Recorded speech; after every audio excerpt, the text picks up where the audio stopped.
The Israel-Hamas war has exposed a deep and bitter divide here in the UK. Nice How to are meet you. you? I'm very well. How are Deborah. you? Good, thank Lovely you. to meet you. Deborah Lyons, a British Jew, and Mohammed Abu Kachab, a British Palestinian, are on opposite sides of that divide. But they wanted to sit down and find out how much of the gap could be bridged. And for me, as a Jewish person living here, there was sort of a life up to October 7th, and then there's been a life since October 7th, and my life has not been the same. And I can say that, having spoken to anyone that I've spoken to within my community, my family, that's pretty much goes, across the board. That's universal. Since October 7th attacks, I felt that, of course, how horrific what had happened to the Israeli people touched a chord with me. But it's also, I think, something that the Palestinians have felt for the last 75 years.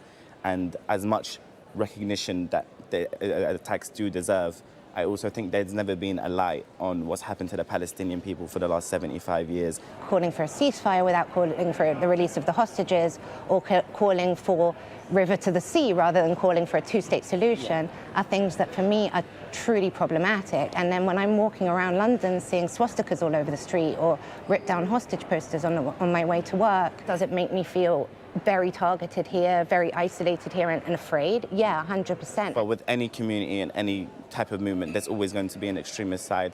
And if we want to go down that route, can I ask what your problem was with the saying, from the river to the sea? But from the river to the sea being said in the streets of London is calling for the elimination of the Dutch state. It's not calling for that. There's now sort of been a whole rewrite of what from the river to the sea is. But if you call for a two-state solution, I will get on board with that. I'll be next to you with a banner. We do call for a two-state solution. River to I've the sea been is calling not for a that. two-state solution. River to the sea means from the Jordan River to the Mediterranean Sea, the end of the occupation in the West Bank and in Gaza. What has historically been linked to it, it's definitely not reflective of what it is now.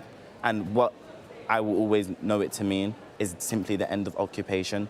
But I think what I would like to think is that, having had this conversation, that you would walk away and feel differently about that, because if you understand that that's problematic and actually a barrier to moving forward, maybe that would be something that you would consider differently, because river to the sea to me does not mean that at all. And if however much you try and sell me that, I'm not here to sell you anything. It's not going to work. I'm not here to sell you anything. And to be honest, I won't stop saying it either, because I know what it means to me.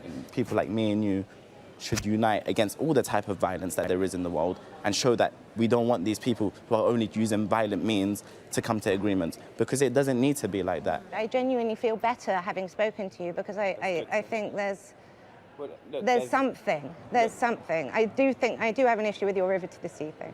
I'm never going to let you get away with that. That's okay. When you start walking around with the two-state solution thing, you call me, and we'll go on our own mini-march. I promise you, we do call for a two-state solution. The only positive I can see that's come out of this is that actually maybe it's thrown everything so horrendously into the limelight in every possible way that maybe the only way forward is a way forward. Like, we have no problems between each other, and that's what we need to show. Like, doing something like this, it's shown that, especially to a lot of different people, it's shown our problems are not inherent, are not a wedge between us. Like, just to genuinely be one people. Let's hope.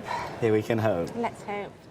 Amid such great division, hope like that is no small thing. Tom Cheshire, Sky News.